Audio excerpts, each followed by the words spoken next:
According to the law of Moses, a woman with a discharge of blood was considered ceremonially unclean. And as such, she was not allowed to have sexual relations. Therefore, if she ever did marry, her husband had probably divorced her. She was not allowed to enter the temple or to participate in public worship in the synagogue, unless if perhaps she sat with the lepers.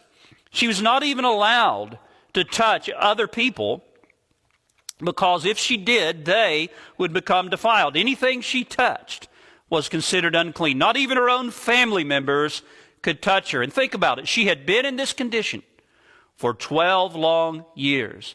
Defiled, ashamed, wasting away, getting weaker as the years rolled by, an outcast from the society of God's people. It was a terrible disease. And what a picture it provides us of the defiling, destroying, and separating nature of sin. But consider now, secondly, the unsuccessful efforts she had made to find a remedy. We read that she had suffered many things from many physicians and had spent all that she had and was no better, but rather grew worse. The text in Luke says she had spent all her livelihood on physicians and could not be healed by any. Now, as we look at this, consider first of all what this says to us about her state of mind. She's been wasting away for these 12 years, but she had not simply resigned herself to her fate. No, she had resolved to try to do something about it. If there was a cure to be found, she was determined to find it. Now, there's something hopeful in that. She was at least aware of her disease, and she longed for and she was seeking deliverance from it. That's a good sign. Indeed, it's a hopeful sign when it comes to lost sinners. So many people around us today are totally indifferent and unconcerned about their souls. They're proud and self-righteous and think that all is well and they have need of nothing. Others have gone to the other extreme and are given up to the hardening effects of despair. It's no use. There's no hope for me. I can never be saved. But thankfully, this woman has not deceived herself into believing that she's not sick after all, on the one hand. And on the other hand, she's not given up in complete despair. At least not yet. There is a right kind of despair that she does eventually come to, but before that, she was resolved to try, to search, to seek for a remedy. So at some point, this is what she began to do. Now maybe I'm speaking to someone this morning and your situation is a lot like hers. You know that something is missing in your life. Things are not right. You know that you are a sinner against God, and there is a foreboding sense of guilt eating away at your soul. You find that your heart is unclean, and your life has been defiled and dirtied by sinful attitudes and sinful deeds that you're ashamed of.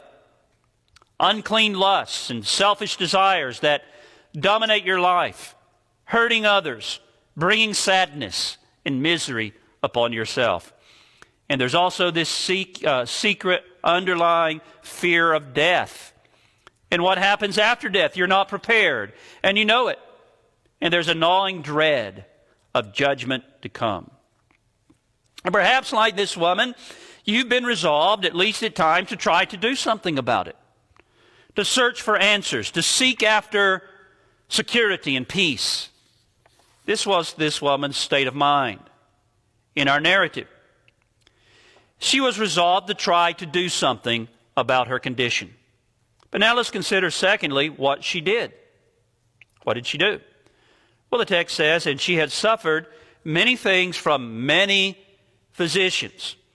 Well, she had done what we might expect most people to do in those days. She had applied herself to those she thought might be able to help her, to physicians, to doctors, and not just to a few, but to many physicians. She had gone from doctor to doctor, trying to find help, trying every remedy they proposed.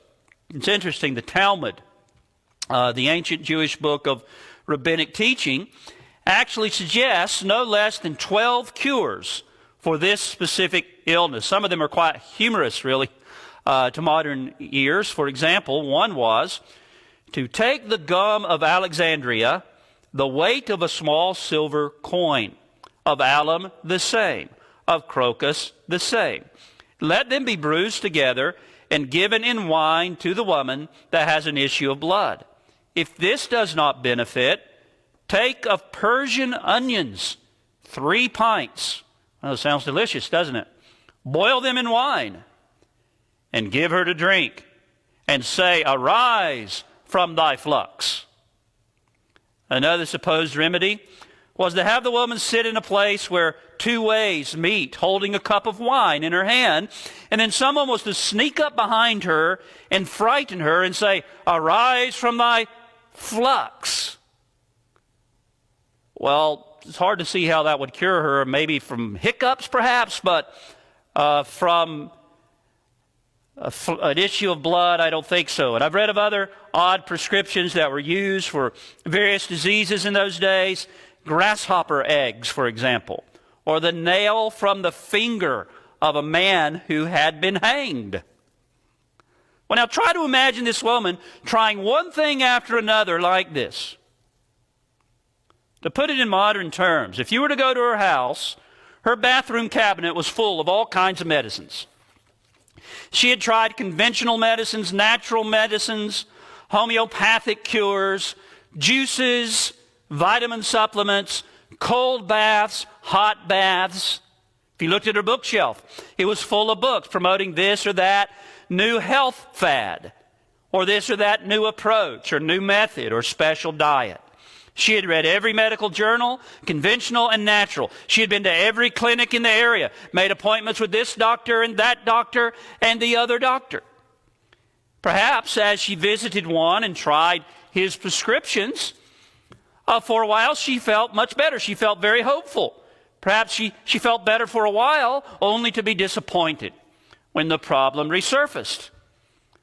I can imagine her visiting one physician, and he assured her with the utmost confidence that his prescription was the right prescription, that his prescription would help her, and that all the other doctors who had come before were nothing but quacks. And he expressed himself with great certainty and confidence. And so she paid the fee, even though it was quite expensive, took his prescription. But her condition was still the same. But she persevered in this, going from one doctor to the other. And what a picture this is of what is so often true spiritually of men and women, of sinners, trying to get rid of the burden of sin, trying to find peace and joy and happiness in life, but searching in the wrong places and looking to the wrong things. Let's think of some of the doctors, as we might call them, that people run to looking for remedies. Spurgeon mentioned several in a sermon on this text, a sermon I found very helpful and suggestive in the preparing of this message. And so do other commentators. They've mentioned certain doctors that we might think of. And so let's mention some of them and a few others, even as Spurgeon helps us to think, and some of these other men, and then some others that I'll throw